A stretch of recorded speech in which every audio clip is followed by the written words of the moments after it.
A continuación, tendremos el panel de innovación en prisión, moderado por Leslie Solís. Leslie Solís es Program Manager en World Justice Project, donde ha codiseñado y producido el Índice de Estado de Derecho en México. Anteriormente, trabajó en México Evalúa, Centro de Análisis de Políticas Públicas, donde realizó investigaciones en temas de seguridad y justicia penal. También ha sido consejera del diario Reforma para temas de justicia. Posee una licenciatura en Ciencias Políticas y Relaciones Internacionales por el Centro de Investigación y Docencia Económica. Muchas gracias.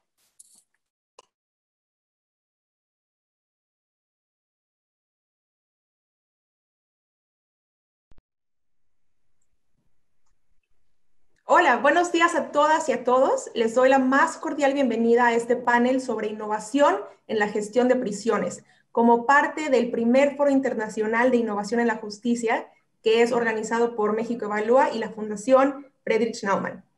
Están con nosotros María Sirvent, quien es la directora ejecutiva y socia fundadora de Documenta, una organización de la sociedad civil en México que se dedica a trabajar por la justicia. También tenemos a Virginia Domingo de la Fuente. Ella es facilitadora del programa restaurativo Reconexión en la prisión de Burgos, en España. Tenemos a Pierre Villeguer, quien es representante del Ministerio de Justicia de Bélgica. Y finalmente tenemos a Juan Martín Granados Torres, quien es secretario de Gobierno del Estado de Querétaro, también en México. Nuestros panelistas representan visiones distintas. Tenemos sociedad civil, tenemos gobierno, tenemos a gente en México, tenemos a gente en Europa, específicamente en España y Bélgica, pero todos y todas tienen en común la misión de mejorar la justicia y específicamente de mejorar las cárceles. Hoy estamos en esta conversación porque no podemos hablar de un sistema de justicia que efectivamente sea justo si no tenemos cárceles que funcionen bien, si no tenemos cárceles que sean seguras y respetuosas de los derechos humanos de las personas privadas de la libertad. Hoy por hoy, muchos sistemas penitenciarios en el mundo enfrentan retos muy importantes que afectan tanto a las personas privadas de la libertad como a sus familiares y a la sociedad en su conjunto. Por dar un ejemplo, en México, la Comisión Nacional de los Derechos Humanos ha reconocido o ha señalado que existen deficiencias muy frecuentes en las cárceles de México, como insuficiencia del personal de seguridad y custodia, insuficiencia de actividades laborales, de capacitación para el trabajo, presencia de cobros indebidos y también condiciones de autogobierno, ¿no? En la región de América Latina, diversos estudios han señalado que existen, que las cárceles están colapsadas, que se caracterizan por ser espacios violentos en los que a veces faltan alimentos, falta agua potable y faltan espacios para realizar actividades educativas. Por supuesto, muchos de estos retos se han exacerbado durante la pandemia. Sin embargo, no todo es gris. También hay buenas noticias, hay prácticas prometedoras e innovadoras, y hoy tenemos aquí en este panel a expertas y expertos que nos van a presentar distintos ángulos y distintos proyectos con ideas innovadoras para mejorar la gestión en las cárceles. En esta presentación, cada ponente tendrá 8 minutos para hacer una primera ronda en la que nos expongan su proyecto y nos cuenten por qué es innovador y cómo están trabajando para mejorar la gestión en las cárceles. Y posteriormente tendremos 2 rondas de preguntas y respuestas. María, tú vas a ser la primera en participar y ya te presentamos, pero no querría dejar de aprovechar esta oportunidad para señalar que María y yo hemos trabajado en el pasado durante la elaboración de la Ley Nacional de Ejecución Penal, que fue una ley que se aprobó en 2016 en México para mejorar las cárceles, ¿no? Todos trabajábamos con esta visión de cómo mejorar las cárceles en el país y que, bueno, ella desde Documenta ha trabajado por incidir en la construcción de un sistema de justicia que sea respetuoso de los derechos humanos de las personas privadas de la libertad, en conflicto con la ley y con discapacidad psicosocial o intelectual. María, vamos contigo. Muchas gracias, Leslie. Para mí también es un gusto volverte a encontrar, verte aquí y, bueno, compartir el panel. con todas las personas que me acompañan. También agradecer mucho a México Evalúa por invitarnos a compartir pues algo de nuestras experiencias, como dices, buenas prácticas y algunas luces en el camino. Como dices, bueno, Documenta, somos una organización que llevamos 10 años justamente buscando construir un sistema de justicia incluyente. Venimos trabajando en el fortalecimiento del sistema de ejecución penal y en la promoción de adecuadas políticas públicas que garanticen el respeto de derechos humanos de las personas privadas de libertad. Llevamos como 10 años en este trabajo y algunos de nuestros proyectos que hemos trabajado en prisión los hemos hecho con este enfoque de las personas con discapacidad. Eh, yo, pese a que vi a Virginia aquí en el panel, que sé que es experta en justicia restaurativa, cuando estaba pensando de qué hablar, sí decidí hablar sobre unos programas de justicia restaurativa que hemos implementado en ejecución penal, que seguramente tienen componentes diferentes a los que Virginia nos traerá aquí, y hasta podemos ver similitudes o diferencias y complementar. Decidí hablar de estos programas que hemos estado implementando porque creo que son innovadores, que son novedosos por su metodología y que hemos tenido la oportunidad de evaluar su impacto, ¿no? Voy a hablar sobre dos programas de justicia restaurativa en ejecución penal, uno que hemos aplicado en un centro federal para personas con discapacidad y en uno en un centro para adolescentes. No sin antes quiero decir que la Ley Nacional de Ejecución Penal, de la que justo hablaba Leslie, que se aprobó hace unos años, es una gran ventana de oportunidad porque habla sobre la necesidad y la obligación de implementar estos programas de justicia restaurativa. Habla sobre dos tipos de procesos restaurativos, los programas de encuentro y los programas individuales. Entonces, creo que tenemos hoy como una gran oportunidad de implementar programas diferentes, hacer las cosas diferentes para tener resultados diferentes con las personas privadas de libertad y tenemos que aprovechar estas ventanas de oportunidad que nos ofrece la ley. Desde Documenta hemos tenido la experiencia únicamente en la implementación de programas individuales, que cuáles son aquellos en los que se trabaja solamente con una de las partes, en los que la justicia restaurativa se enfoca y evidentemente si estamos hablando de personas en prisión, comúnmente pues, nos hemos enfocado en las personas que cometieron los delitos. Los programas restaurativos individuales nos han mostrado que son de gran ayuda porque permite que la persona en prisión haga reflexiones sobre el daño que causaron, sobre el delito del cual fueron sentenciados, sobre momentos en el que causaron daño y también les causaron daño a ellos. Estos programas permiten que después de procesos de varias sesiones de círculos restaurativos se establezca un plan de reparación simbólica. Al no estar presente la víctima u otras personas afectadas, muchas veces estos compromisos se han hecho hacia la comunidad o hacia personas en específico, aunque no estén presentes. ¿Qué hemos hecho en concreto desde Documenta? Bueno, estos programas los hemos implementado con la organización IDEJURE, tanto como les decía, en centros donde están personas con discapacidad psicosocial como en centros para adolescentes. ¿Qué resultados tuvimos? En el CEFEREPSI, que es este Centro Federal para Personas con Discapacidad Psicosocial, se implementó en alianza con varias organizaciones, en donde cada organización jugó un papel diferente.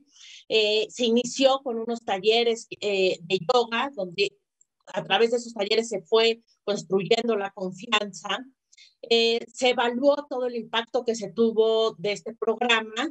Hay que mencionar que las personas que están en el CEFEREPSI son personas con muy poca visita familiar, con muy poco contacto con el exterior, por diferentes razones.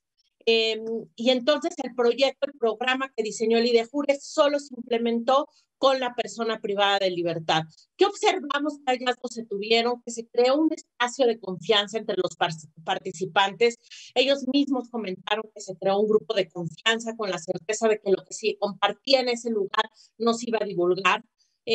Las personas que participaron se sintieron pues, en un espacio seguro, de confianza, para abrirse, para compartir sus propias experiencias.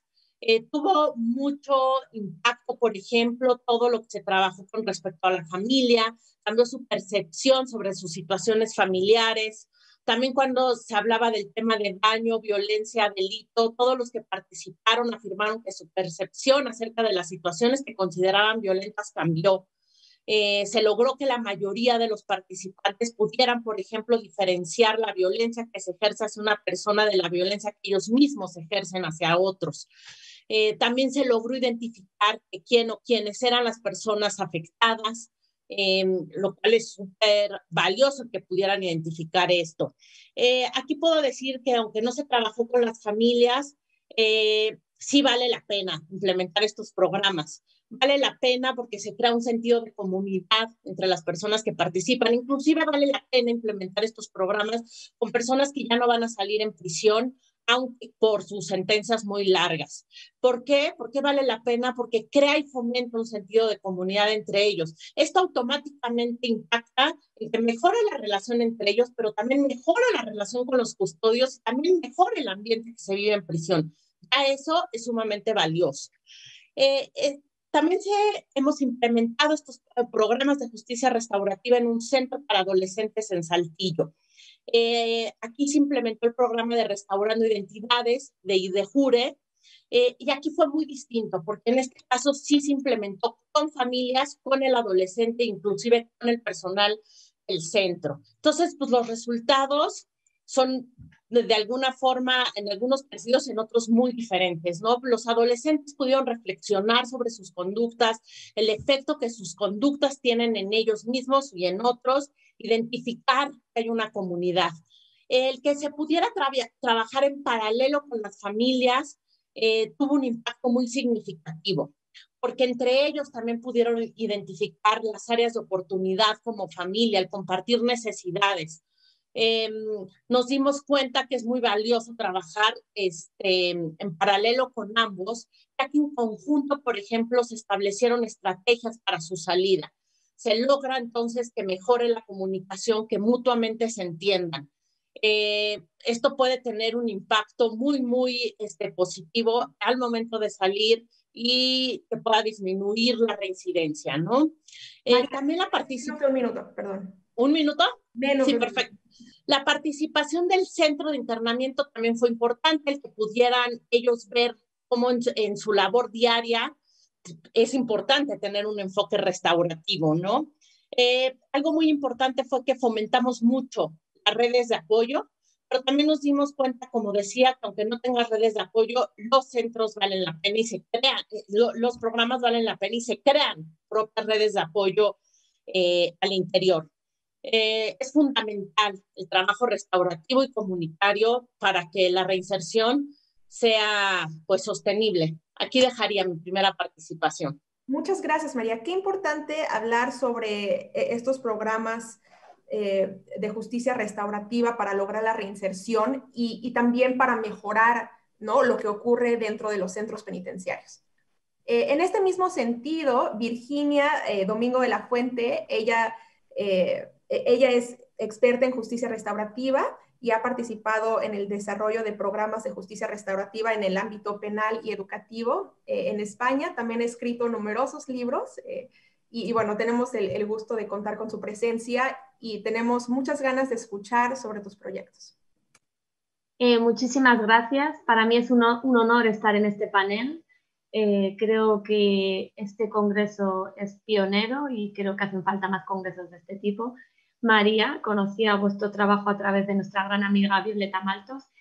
Maravilloso, felicidades. Creo que voy a intentar decir cosas similares a lo que ha dicho María, entendiendo que la justicia restaurativa se tiene que adaptar culturalmente a donde la vayamos a poner en práctica, ¿no? Pero sí que realmente voy a rescatar muchas de las cosas que ha dicho ella. Realmente este congreso es interesante porque, al menos en mi país, casi nunca se presta atención a la justicia.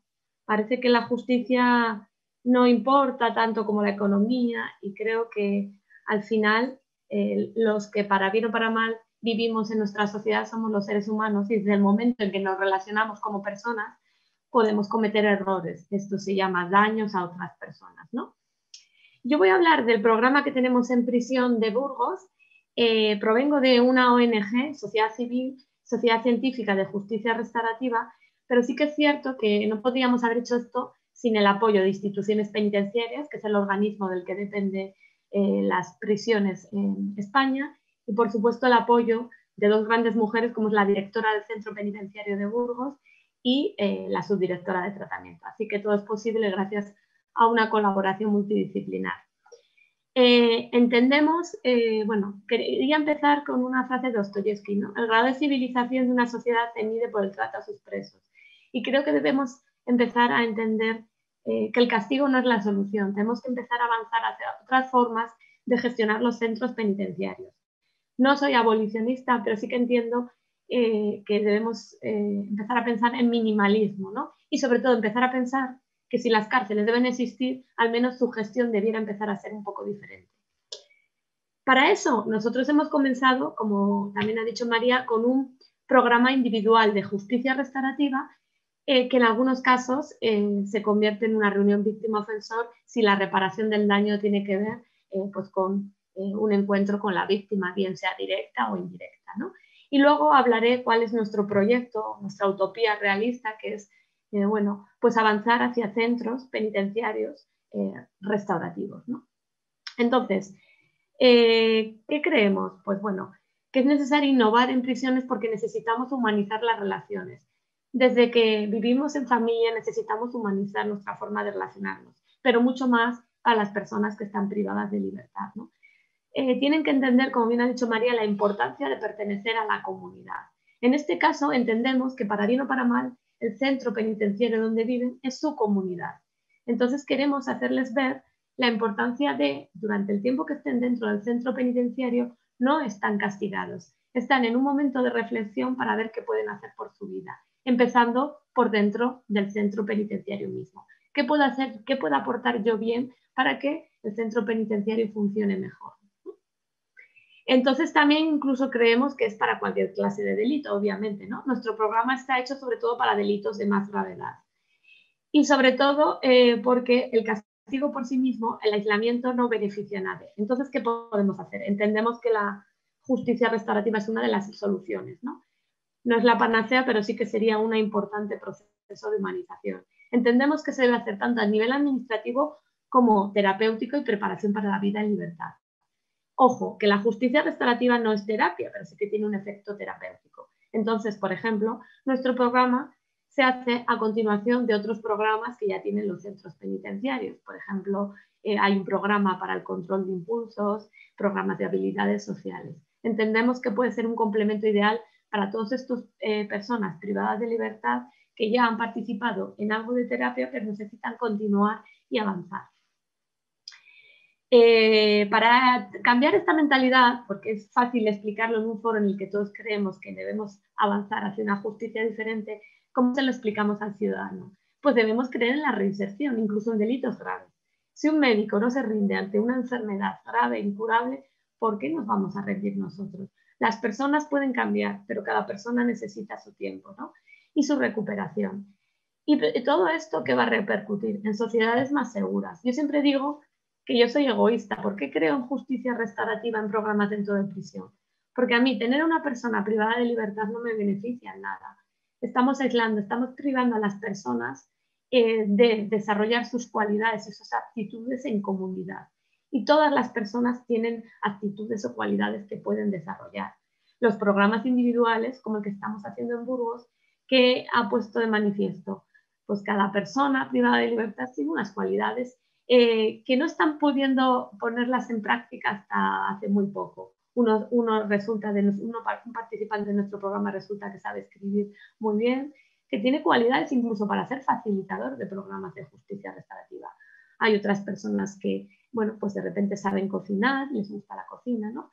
Entonces vamos a dar ese espacio para que dentro de la prisión no estén castigados, no se sientan así, sino que se sientan en proceso profundo de reflexión. Entonces, ¿nosotros qué utilizamos? Como bien ha dicho María, utilizamos los programas individuales. Al menos al principio son individuales. Trabajamos con grupos de ofensores, de delitos graves. Es totalmente voluntario. Si no fuera voluntario para nosotros no sería justicia restaurativa. ¿Y cómo se seleccionan? Pues nosotros desde hace ya unos meses hacemos sesiones informativas periódicas sobre qué es justicia restaurativa. Invitamos de forma voluntaria a cualquier interno que esté dentro de la prisión a participar. Y allí les explicamos qué es justicia restaurativa, que es quizá lo más difícil que hemos hecho mi compañera y yo, porque no es lo mismo explicar justicia restaurativa a alguien que está aprendiendo, que quiere dedicarse a ser facilitador, que a alguien que está viviendo qué es justicia restaurativa. Entonces, básicamente les decimos, la justicia restaurativa confía en vosotros. Si queréis cambiar, vais a tener una oportunidad. Y si queréis participar en el programa, sois bienvenidos. Entonces, nosotros empezamos con un grupo, recién hace 15 días tenemos ya un segundo grupo que se ha seleccionado en base a las instancias que han echado los propios internos queriendo participar en el programa. También se les dice que una vez que participan, es totalmente voluntario, en cualquier momento pueden desistir. Os diré que nadie nos ha desistido. ¿Por qué? Porque hemos descubierto que tiene dos efectos beneficiosos colaterales. Uno le buscábamos, el otro realmente no. Uno, como ha dicho María, buscábamos construir comunidad. Que los participantes en cada grupo de nuestro programa sintieran que están allí para apoyarse los unos a los otros. Entendemos que no todos son amigos, pero sí entendemos que se construye un círculo de convivencia, un círculo de confianza, ¿no?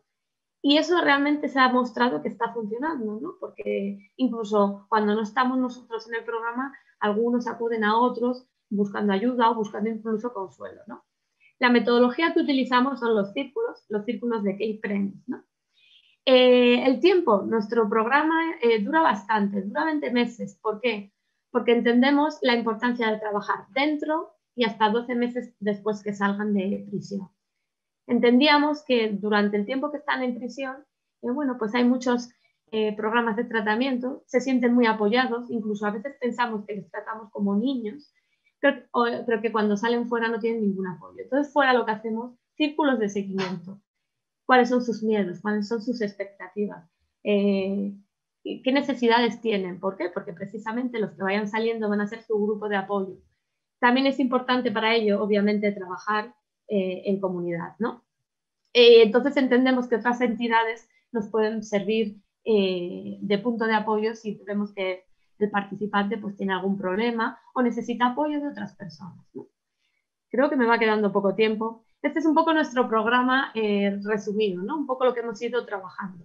Reflexión sobre su vida, remordimiento de lo realizado, responsabilización de sus acciones.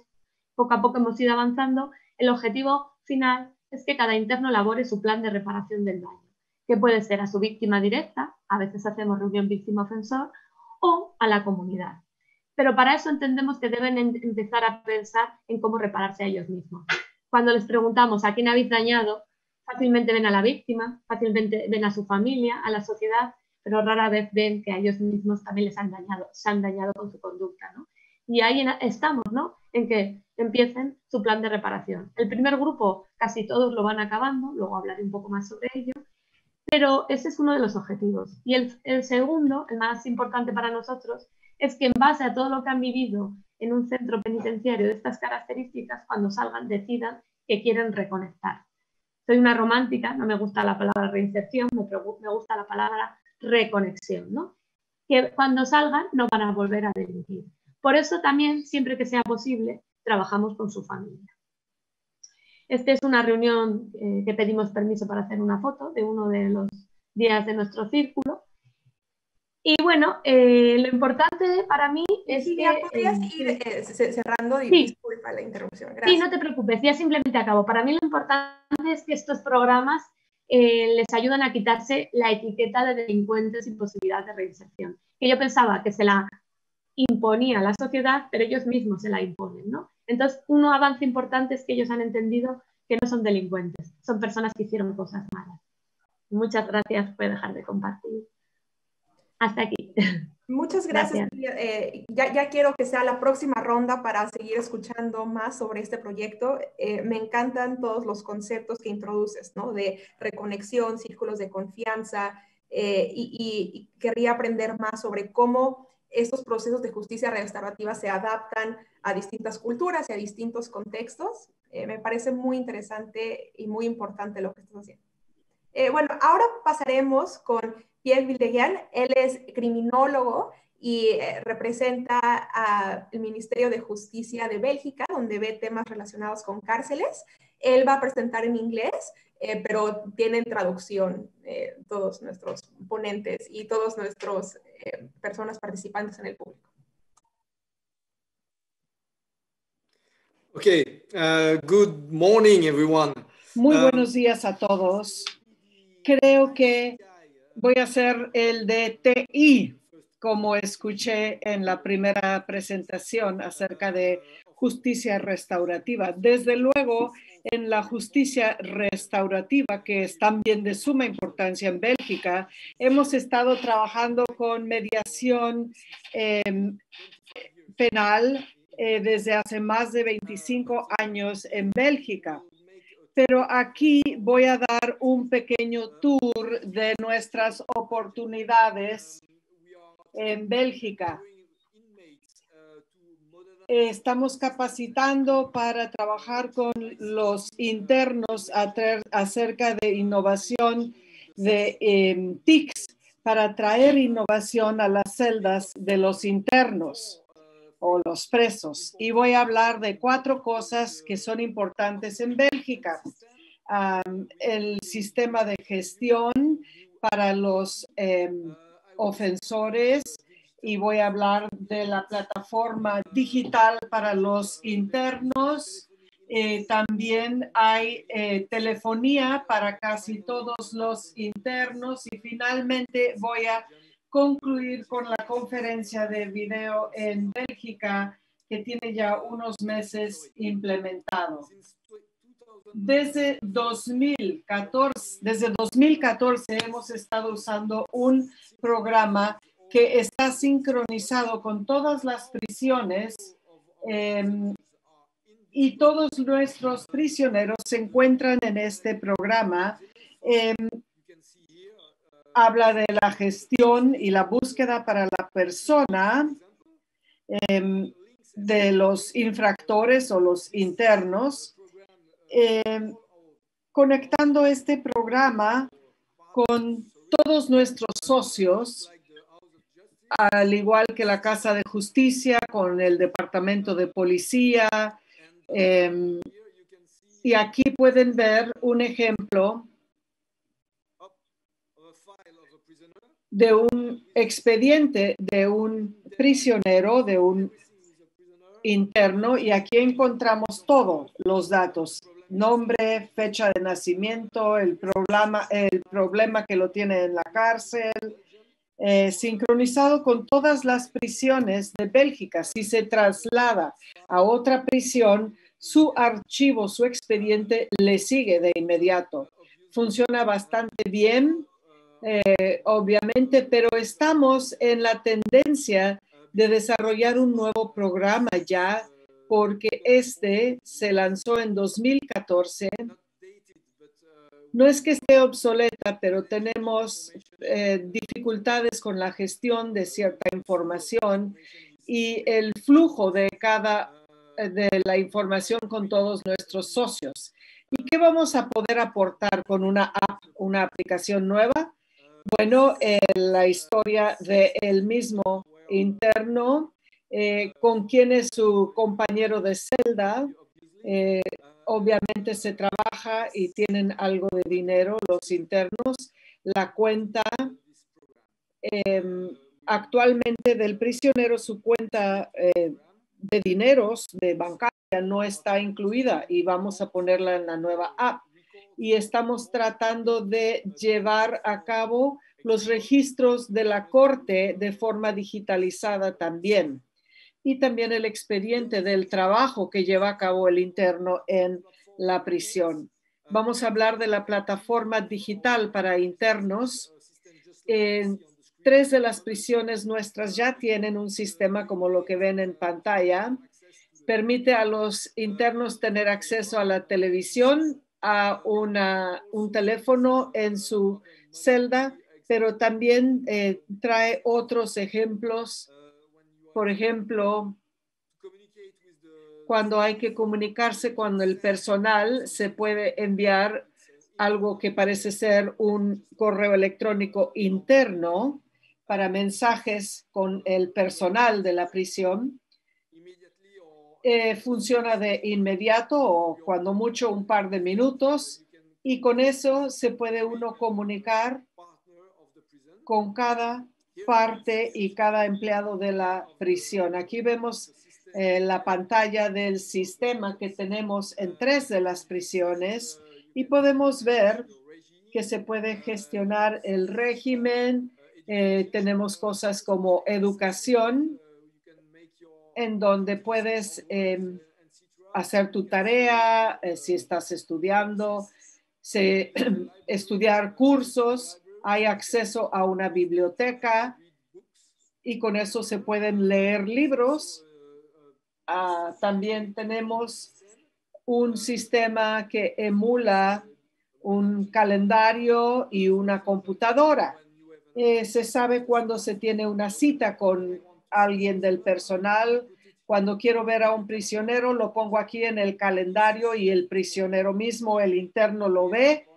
Va a ver que a las 2:09 tenemos una cita y vamos a discutir su caso. Es muy eficiente y estamos tratando de implementarlo en todas las prisiones de Bélgica lo más rápido posible, y vamos en camino para abrir la prisión más grande de Bélgica.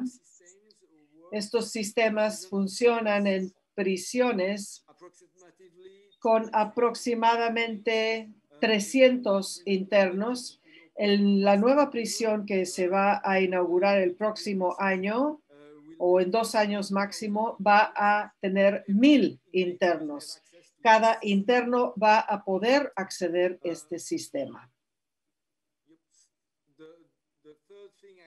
La tercera cosa de la que quiero hablar es la telefonía dentro de la celda.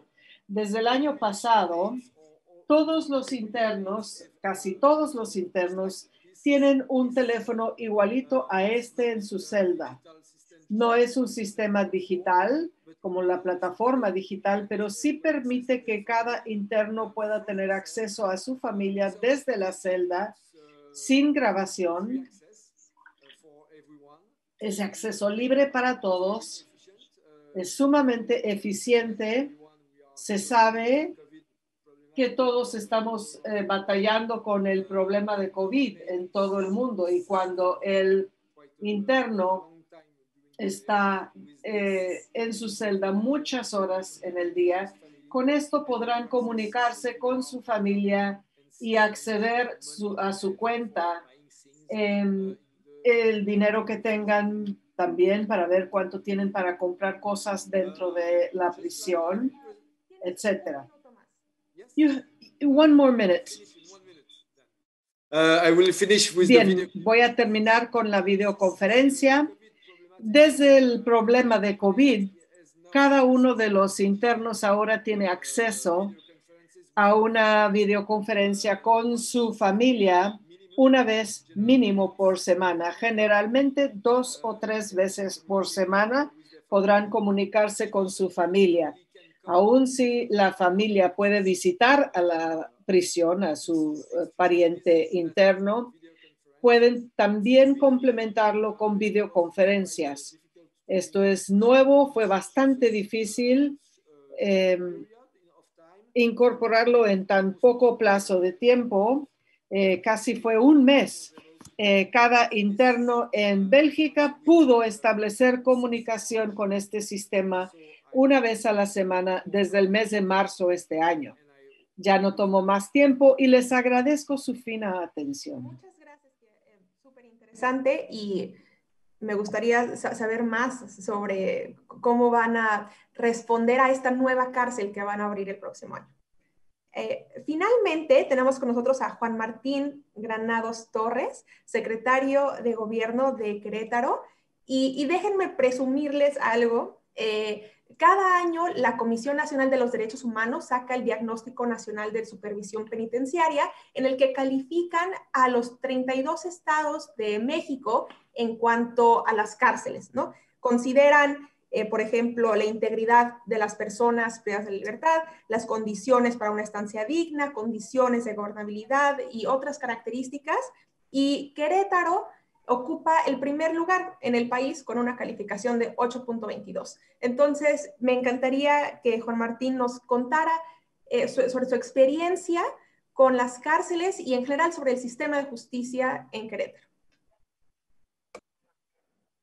Muchas gracias, Leslie. Muchas gracias y es un honor compartir este foro y tener la oportunidad de platicar lo que hemos estado trabajando desde una visión sistémica, un trabajo interinstitucional en donde ha contado muchísimo.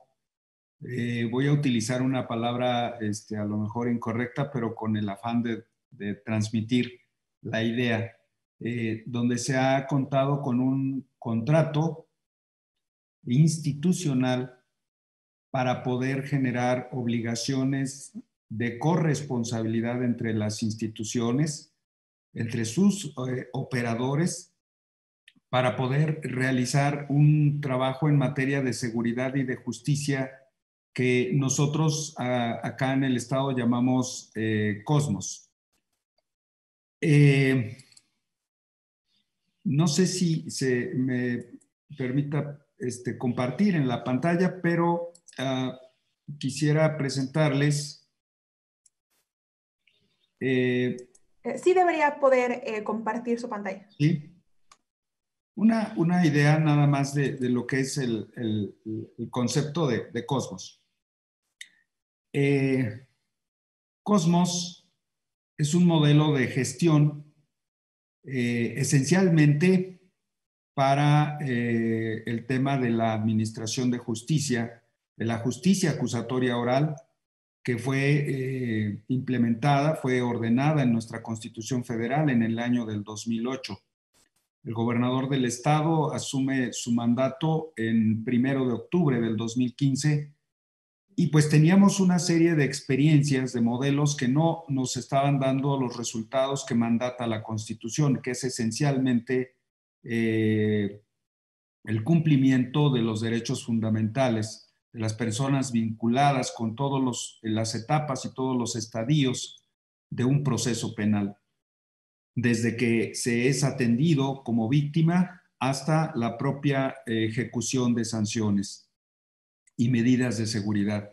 Entonces, se crea este sistema a partir de un equipo interdisciplinario de este contrato que he comentado a nivel de instituciones y a través de, primero, un marco jurídico integral. ¿Esto qué significa? Este marco jurídico fue complementario, fue con una visión ideológica que ahorita se ha comentado, que es la justicia restaurativa.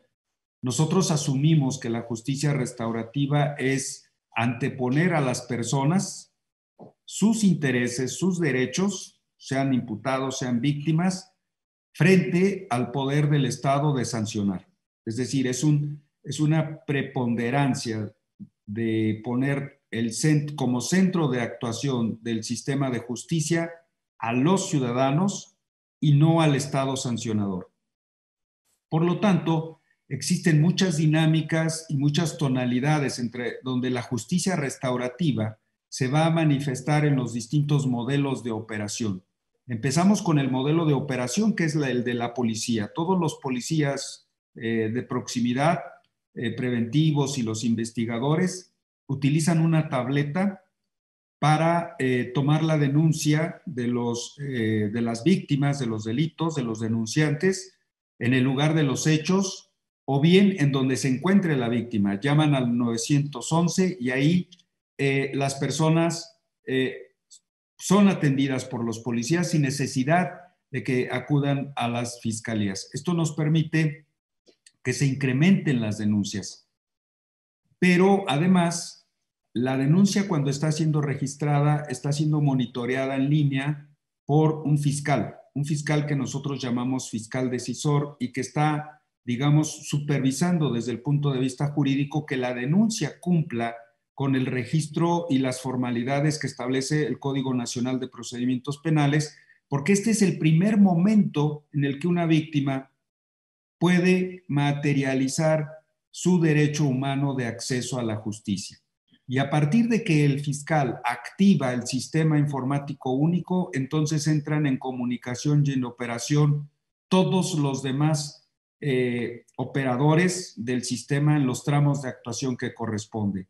Fiscales, defensores, asistentes de víctimas, los medios alternativos de solución de conflictos y, por supuesto, el sistema penitenciario, tanto en la parte de que es necesario por las medidas del procedimiento, la medida cautelar de prisión cautelar, como por supuesto ya cuando se trata de una condena en específico.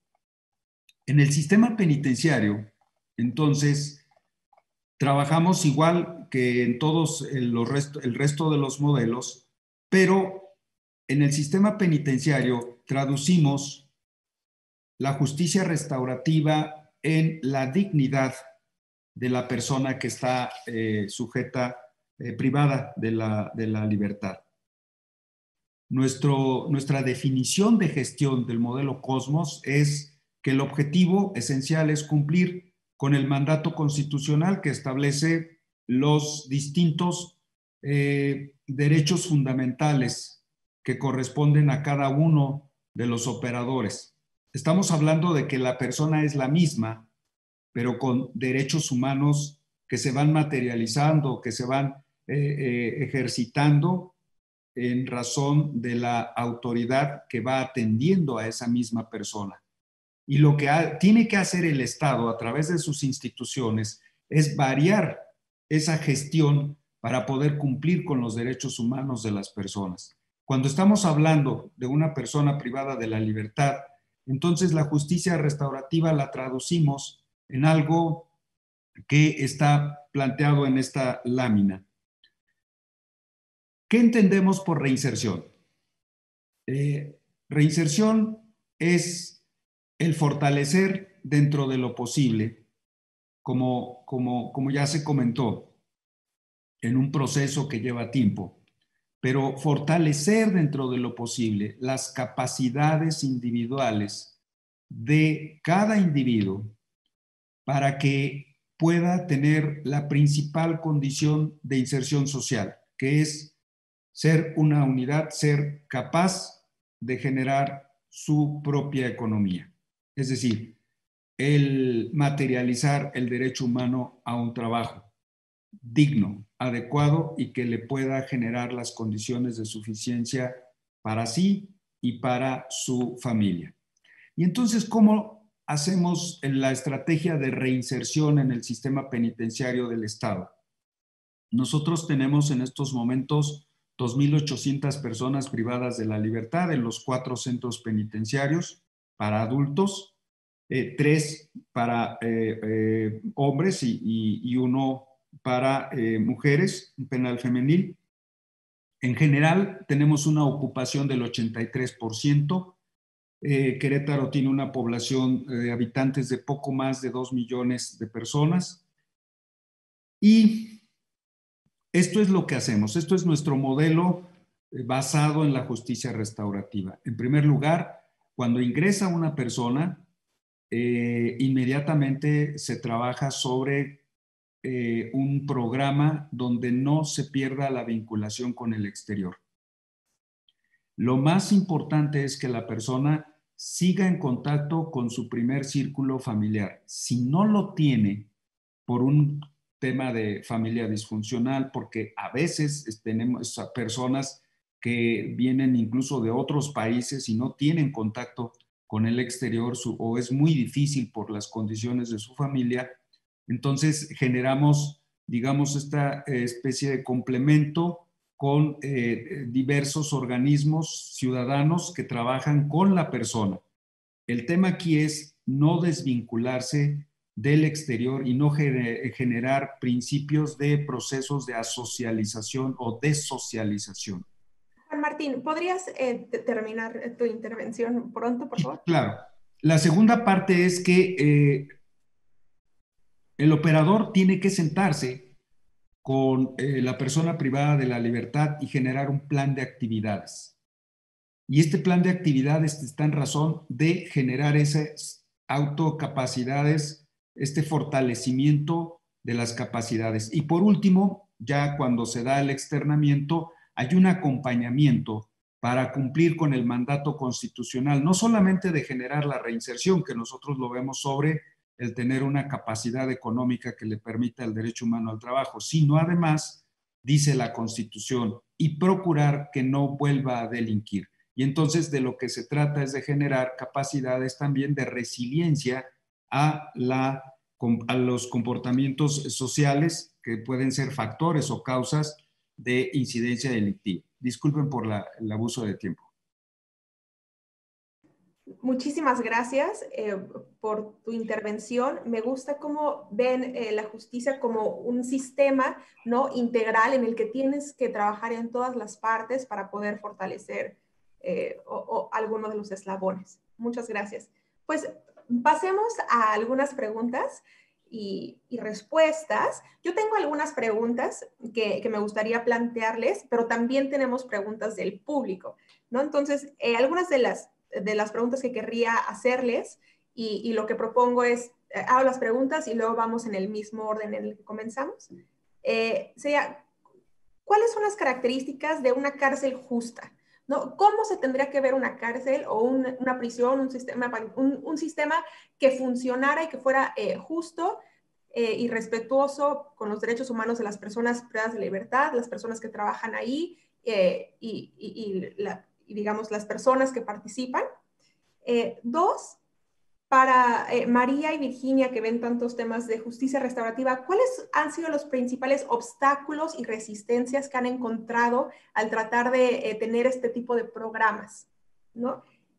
Para Pia tenemos una pregunta muy interesante de cuáles serían tus recomendaciones para un país, por ejemplo, como México, con una población penitenciaria de cerca de 200,000 personas privadas de la libertad, y donde no hay tantos recursos tecnológicos, ¿no?, o económicos para implementar ese tipo de programas.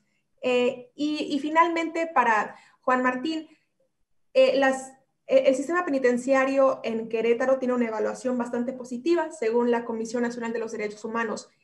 ¿Cuáles serían tres pistas, tres recomendaciones, tres claves que tú podrías compartir con tus contrapartes en otros estados del país y de otros países en la región para mejorar el sistema o la gestión de las prisiones? María, empezamos contigo. Sí. Ya, quería checar el micrófono, pero sí.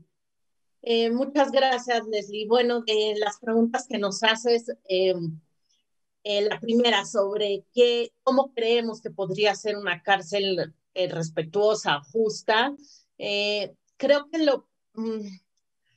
lo primero es que las cárceles sean unos espacios de legalidad, en donde las violaciones a derechos humanos y la corrupción no se ven. Creo que en México, o yo tengo esa esperanza, es que si logramos una plena implementación de la Ley Nacional de Ejecución Penal, en donde los jueces de ejecución puedan ir resolviendo controversias, en donde justamente se pueda ir metiendo pues la ley y la legalidad a las cárceles, podemos ir haciendo un cambio. También creo que la Ley Nacional plantea cosas muy novedosas, ya lo acababan de decir, la corresponsabilidad. Si fomentamos la corresponsabilidad, pues de todas las autoridades que marca la Ley Nacional de Ejecución Penal, hoy en día ya no solo es el sistema penitenciario el responsable,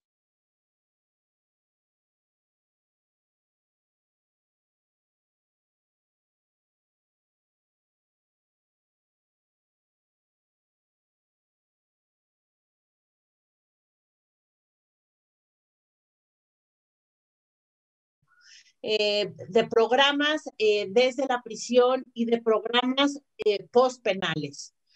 Programas desde la prisión que respondan no solamente a las necesidades de la persona, sino que vean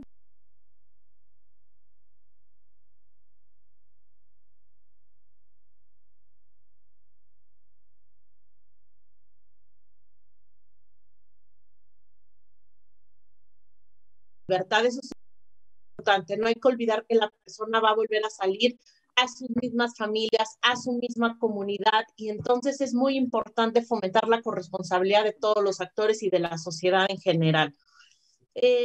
Sobre obstáculos o resistencias a las que desde Documenta nos hemos enfrentado en los programas de justicia restaurativa, la verdad es que llevamos poco tiempo, hasta el momento no nos hemos enfrentado a muchos obstáculos. Hemos tenido bastante aceptación de las autoridades. Si bien los programas hasta el momento y la gran parte de la mayoría de los programas de justicia restaurativa en México se han implementado por las organizaciones de la sociedad civil, lo cual no está mal, porque las organizaciones pues tenemos legitimación, trabajamos directamente con la población, hemos construido estos lazos de confianza. El hecho de que las organizaciones faciliten estos programas está bien, porque son facilitadores externos, no están en las dinámicas de los centros penitenciarios. Sin embargo, pues sí es crucial la cooperación y la participación de las autoridades, es indispensable. Y entonces en ese sentido se ha tenido bastante colaboración y voluntad. Creo que eso es un poco lo que podría decir. Han sido programas bastante exitosos con muy buenos resultados. Muchas gracias, María. Me encantaría escuchar más, sin embargo, el tiempo ya está un poco encima de nosotros, entonces pasemos directo con Virginia. Voy a intentar a ver si resumo. Respecto de lo primero, nosotros estamos en pleno proyecto de crear el primer centro penitenciario restaurativo, al menos en España, en el que la justicia restaurativa, lo que viene a ser la humanización, sea el eje troncal. Para eso necesitamos el apoyo de los funcionarios. Los funcionarios no son enemigos de los privados de libertad, sino que son personas que viven en la misma comunidad, que en este caso es la comunidad carcelaria, ¿no? Creemos que eso es esencial. Entonces tenemos distintos ejes. Por un lado está el programa de justicia restaurativa, pero también todos los programas de tratamiento que se hacen, en cada uno de ellos se incorpora un módulo sobre justicia restaurativa. Asimismo, los funcionarios tienen una forma de resolver cuando tienen algún conflicto con el interno en el que prima la justicia restaurativa como forma de resolverlo. Y sobre todo los internos, como se dividen en galerías, para gestionar los problemas que puedan tener en cada galería, se reúnen también en círculos. Es decir, la justicia restaurativa es como el eje temático, ¿no? Eso es lo primero. También creo que los funcionarios deben ser personas con vocación, ¿no? Porque no es lo mismo trabajar en una fábrica que puedes no tener vocación que trabajar con personas que por lo que sea están aislados, ¿no?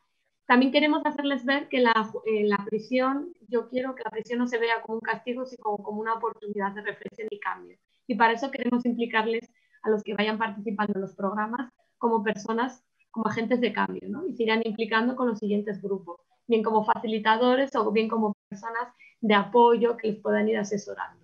Es decir, queremos que su reparación empiece dentro del centro, ¿no? Que se mejore la convivencia, que ha sido un efecto colateral.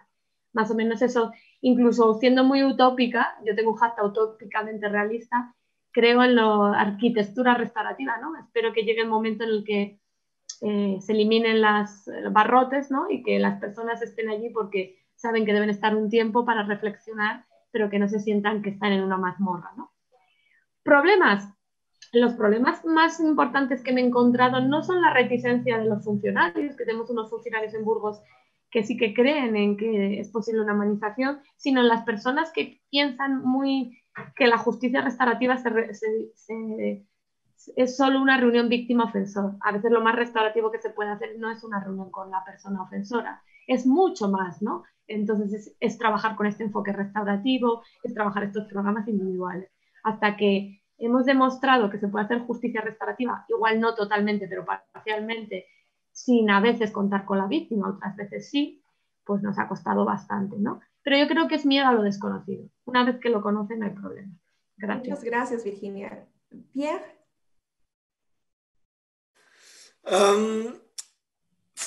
fair prison, you said.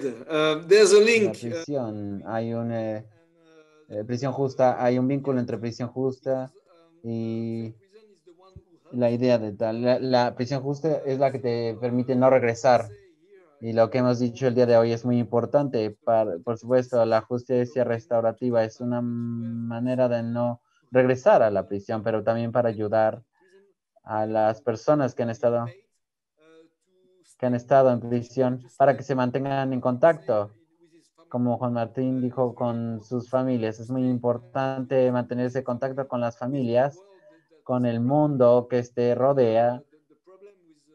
El problema con las prisiones el día de hoy es que cuando vas a la cárcel todo está tras un muro.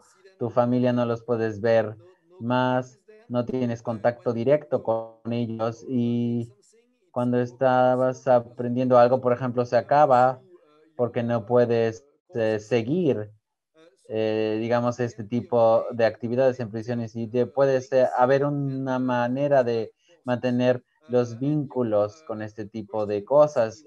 Y con respecto a tu pregunta, Leslie, ¿es posible? Sí, sí es posible. En las grandes prisiones, sin mucha inversión de TI. Eso es la importancia de las videoconferencias que mostré. Eso no cuesta mucho. Con unas pocas laptops en un grupo específico, pones al prisionero ahí. Con esta laptop y el internet tienen acceso a muchísimas cosas. Por supuesto, tras la revisión del personal de la prisión. Y puede ser posible incluso si no tuvieras mucho dinero para invertir, e incluso si no tuvieras tampoco mucho tiempo. En tan solo unos meses, en COVID, hemos trastocado nuestro mundo. Hacemos conferencias de Webex. Hace algunos meses era increíble que todo pudiera hacerse con Webex. Ahora lo hacemos de todos modos así. Así que, ¿por qué no con los prisioneros? No requiere de mucha inversión, ni de tiempo, ni de dinero. Y eso es lo importante. Muchas gracias, Pierre. Y acabamos con Juan Martín. Sí, muchas gracias. Bueno, la primera pregunta entiendo que fue general. A mí me gusta mucho cuando se habla de justicia hacer referencia a Amartya Sen. Y yo, la verdad es que hablando del sistema penitenciario, utilizo más el término de la injusticia evitable o la injusticia remediable. Si parto de esto, ¿cuál es el sistema penitenciario más justo? ¿Cuál es la prisión más justa? Aquella en donde la injusticia para la persona víctima, para la persona